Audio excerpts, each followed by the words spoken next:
ఇందులో junior NT గారిని చంపేశారు. క్యారెక్టర్. కానీ పార్ట్ 2లో మాత్రం వస్తాడు. ఎక్కడి నుంచి వస్తాడో, సముద్రం నుంచి వస్తాడో, పైనుంచి వస్తాడు. ఎలా వస్తాడు ఏంటో మీకు అర్థం అవుతుంది. అది అబద్ధమని నిజమని దాచిపెట్టారు శ్రీకాంత్ గారు, ప్రకాష్ రాజ్ గారు దాచిపెట్టారు. సో ప్రకాష్ రాజ్ గారి క్యారెక్టర్ కూడా చాలా దేవర బతికొస్తుంది, బతికిస్తాడు. డైరెక్టర్ బతికిస్తాడు. ఆయన ఏమో సాధారణమైన డైరెక్టర్ ఏం కాదండి. అంతకుముందు పేపెచ్చమైన మిర్చి సినిమా ఎలా ఉంటుంది, అంతకుముందు జూనియర్ ఎన్టీఆర్ గారి సినిమా, జనతా గ్యారేజ్, ఇవన్నీ బ్రహ్మాండమైన సినిమాలు. ఇవన్నీ కూడా ఏదో ఒక సినిమా ఏదో వచ్చిందని దానికి దీనికి లింక్ పెడతారేంట్రా బాబు. ఆ సినిమాకి ఈ సినిమాకి లింక్ పెట్టదు. దేని కథ ఉంటుంది, దేని స్టోరీ దానికి ఉంటుంది. ఆ చెప్పేవాడు మొక్కలన్నీ ఇంట్లో ఒకలా ఉండవు. ఎవడు మొక్క ఆడికి డిఫరెంట్గా ఉంటుంది. అలాగే సినిమాలు కూడా వేరియేషన్ మారుతూ ఉంటాయి.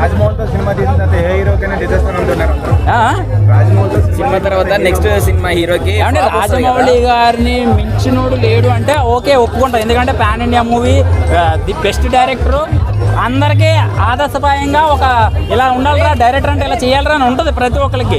కానీ మొన్న హనుమాన్ సినిమా తీసిన డైరెక్టర్ అంతకుముందు చిన్న సినిమా తీశాడు తేజతో. మరి అదే సినిమా బ్రహ్మాండంగా విజువల్స్ ఇచ్చాడు. రాజమౌళి గారితో పోటీ చేశాడు, చెప్పాలంటే పోటీ పడ్డాడు. సో రాజమౌళి గారు లాగే చేయాలి అంటే ఎవరి స్టైల్ అలాగుంటుంది అన్నమాట. Thank you. కారణాలు ఉంటాయి కదా. అంటే సినిమా ఎట్లా అనిపించింది? ఆవిడెవరో కూడా తెలియదు అన్న నాకైతే. దేవరా గురించి వచ్చేవరకు ఆవిడెవరో కూడా తెలియదు నాకు. ఓకేలే, సినిమాలో మీకు ఏం నచ్చింది? ఎన్టీఆర్ నచ్చాడు. దేవరా సినిమా నచ్చింది.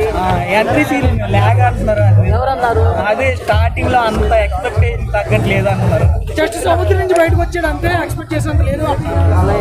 సినిమా చూస్తే గానీ అర్థం అవుతుంది. సినిమా చూడకుండా మాట్లాడితే ఎవరన్నా చెప్పారు. అవును, ఎన్టీఆర్ చంపాడు అంటారు. ఎన్టీఆర్ అది నేను చెప్పను అన్న, సినిమా చూస్తే అర్థం. ఓవరాల్ గా సినిమా ఎట్లా అనిపించింది బ్రో?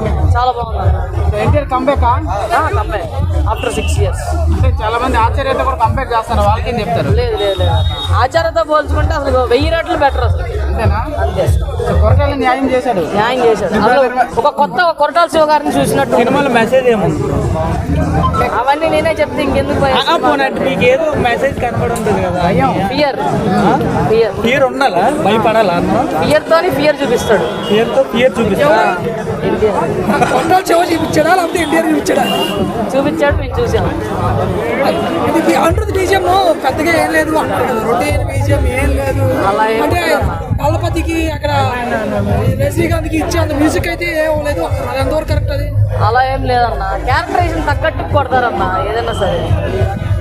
అంటే బాగుందంటారు మ్యూజిక్. సాంగ్స్ కూడా అంత బాగా ఏం లేవు. బయట ఆడియో బాగుంది కానీ వీడియోలు అంత అప్రాపర్ గా ఏం లేవు. ఒకసారి వెళ్ళి అన్నోడిని వెళ్ళి ఒకసారి రెండోసారి సెకండ్ హాఫ్ లాగ్ ఉందంట. సెకండ్ హాఫ్ బాగా లాగే ఉంటాయి, ఏం లేదు, కొంచెం స్లోగా ఉంది. స్లోగంటే క్లైమాక్స్ బాహుబలితో కంపేర్ చేస్తున్నారు కదా. లేదు, బాహుబలితో నీకు కంపేర్ చేయాలి. అది వేరే ఇది వేరు. ఇష్టం ఓకే, బాహుబలితో కంపేర్ చేయాలి. క్లైమాక్స్ పార్ట్ సేమ్ బాహుబలిలో ఉంది. లేదు అలా